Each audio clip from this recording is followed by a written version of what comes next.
Cheesy the Podcast, presented by Just Cheesy Productions.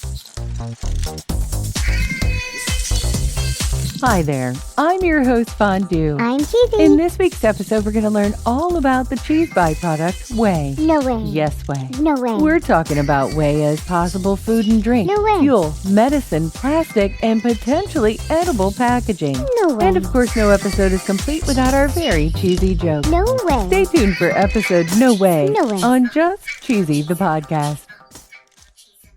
Today I'd like to talk a little bit about that liquid byproduct left over after cheese making called whey. No way. Yes, whey. No way. Yeah. No way. Okay, let's go on. Okay. For a very long time, it was considered waste. And as it turns out, it might be one of the most versatile raw materials in the whole world. Whoa. Things like bioplastics, fuel, spirits, and even potentially packaging you can eat. No way. Yes, whey. But let's start with the basics. Okay. When you make cheese, you add rennet or an acid to heated milk, which causes the milk to curdle and separate. Right. The solid part becomes cheese, and the liquid left behind is whey. No way. And there is a lot of it. Really? Oh, it's a lot. For every pound of cheese produced, roughly 9 pounds of whey remains. No way. According to research summarized by the University of Wisconsin and industry sources like Haskell, the production of cheese produces somewhere between 180 to 200 million tons of whey every year. Holy cow. In the United States alone, cheese output in 2023 topped 14 billion pounds, No way. which means the corresponding whey output is staggering. No way. For a long time, cheesemakers didn't even know what to do with it. They didn't? At one point in the U.S., whey used to be pumped directly into rivers and streams. Oh. This caused massive algae blooms that blocked sunlight and oxygen from reaching the water. Oh, no. The government eventually banned the practice. Oh, good. But unfortunately, they still had a disposal crisis. Right. The first workaround was to use whey as a cheap filler in ice cream. Ooh. And then they used it as animal feed. Oh. Then it gradually found its way into protein powders. No way. Today, whey protein is a multi-billion-dollar global industry. Wow. But the truly exciting developments, What? they're not happening in the gym. They're not? Every year, Europe produces about 75 million tons of whey. No way. About 40% of that is still discarded as waste. Whoa. But researchers in Spain and Portugal, they've been working to change that by developing something called whey pack. Whey pack? This is the first bioplastic made from cheese byproduct. Whoa. Whey pack is made when whey is fermented. It produces a material that's comparable to petroleum-based plastics. Whoa. According to AIMPLAS, it's now possible to use whey to extend the shelf life of cheese by up to 10 days. 10 days? They say here they've managed to reintroduce whey into the small-scale cheese industry in the form of innovative natural active packaging Whoa. with antifungal properties Ew. and as a probiotic ingredient for animal feed. Whoa. The extension of the shelf life of the cheese actually makes it possible to market healthier products without synthetic preservatives. Wow. Milk byproducts as a bioplastic isn't new, according to MaterialDistrict.com. Really? In the early 1900s, casein plastics were produced commercially as an alternative to materials such as tortoiseshell and ivory. Holy It was cow. made with powdered cow milk Really? because it contains high levels of protein. Okay. But it faded from use when polymers derived from oil came on the market. Wow. And even though it's called plastic, it's actually comparable to other natural materials such as horn or clay. Really? And it can be machined like wood. Really? Protein designer Tessa Silva is actually using it to make things like tabletops, tableware, and vases. Whoa. And this stuff can be more than just hand sculpted. According to this article, it can be treated as a commercial thermoplastic, allowing for things like compression molding and injection molding. Wow. Check out Tessa Silva's studio on Instagram. Nice. According to the USDA, there are scientists who have developed a biodegradable edible film from casein. Edible? I said edible. No way. That's right. It can be made into tea bag-sized pouches that dissolve in hot water to release Whoa. things like instant coffee or soup. They say it can also be formulated as a coating for breakfast cereal to keep them crisp in milk. Whoa. There are those that say it doesn't have any taste. Okay. And texturally, it can be slightly chewy or dissolve quickly depending on how it's made. Wow. Bioplastics are not a sponsor, but if Nope. they were, their ad would go right here.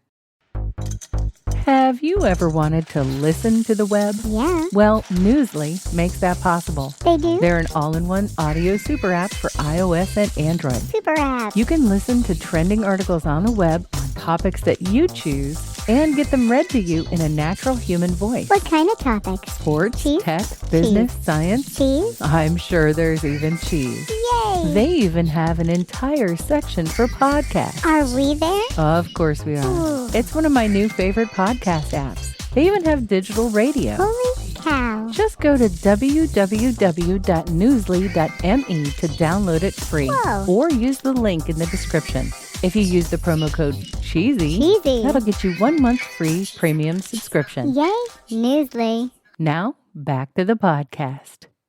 Did you know that whey could also be turned into fuel? No way. According to FST, dairy byproducts can be fermented into ethanol and other biofuels. Whoa. Facilities in the U.S. are already producing millions of gallons annually from milk permeates. Whoa. Maybe you don't want to gas up your car with whey, No. but maybe you also have some medical needs. Sure. Well, whey's got you covered. Okay. According to ScienceDirect.com, the hydrolysis of whey proteins can generate bioactive peptides, Whoa. meaning it could be used as an antioxidant, antimicrobial, Whoa. or antihypertensive. No way. Work from Lund University suggests that whey can help regulate insulin response. Really? Not that I'm not impressed by the medical properties, but I'd rather consume my whey as either ice cream, liquor, or cookies. Yeah. According to cheeseprofessor.com, there's a place in Michigan called Way Better Cookie Co. They No make way. giant cookies in flavors like oatmeal raisin and chocolate chip, and gourmet Yum. flavors like s'mores overload and seaside caramel. And because of the whey, No way. they come in at about 30 to 36 grams of protein per cookie. Whoa. There's also a place called Wayward Spirit. Ooh. This is a clear, neutral, versatile spirit distilled from the whey. Nice. What's cool about this is they actually help to reduce waste. They partner with several Northern California dairy co-ops to collect their excess whey. No way. It's used very much like vodka, tequila, or rum, and it can Ooh. be used over ice with a twist of lemon or made into cocktails. Whoa. Maybe you don't want to eat or drink your milk, but you want to wear it. What?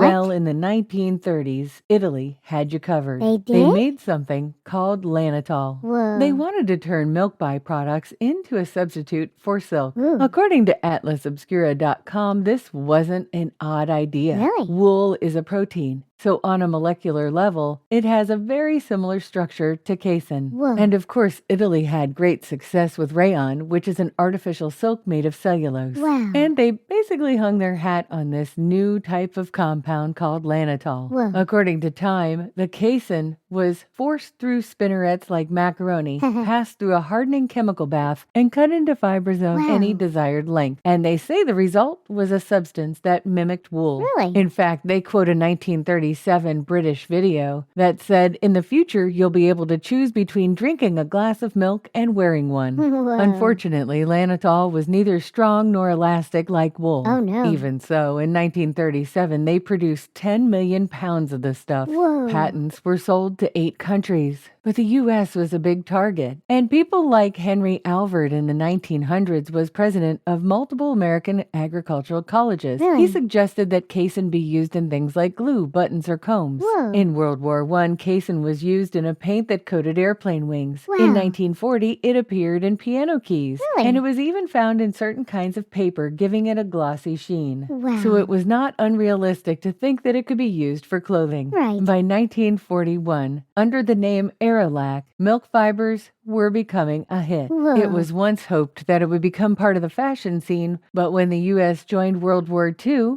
it found a more universal use, they say, military equipment. Of It was course. blended with rayon to produce hats. Hats? And they say here it provided modern historians with a trivia fact to trump all trivia facts. No way. During World War II, American soldiers wore milk to battle. Wow. This stuff was used in coats, suits, and dresses. Really? This stuff fell out of favor for good reason. Oh. It was much weaker than wool, Oh, and no. it broke easily. Oh. The threads came out when it was ironed. Oh. The worst part What? was that sometimes the fabric gave off an odor. Ew. When it was damp, it smelled like sour milk, Ew. causing many consumer complaints. Ugh. There are a couple of modern companies using casein today. They are? Let's hope they've got that smelly part worked out. I'm ready for a joke, Fondue. Okay, what is a cheesemaker's motto? I don't know. There's always a way. Get No it? way. Oh, there is always a way, and it's a little bit cheesy.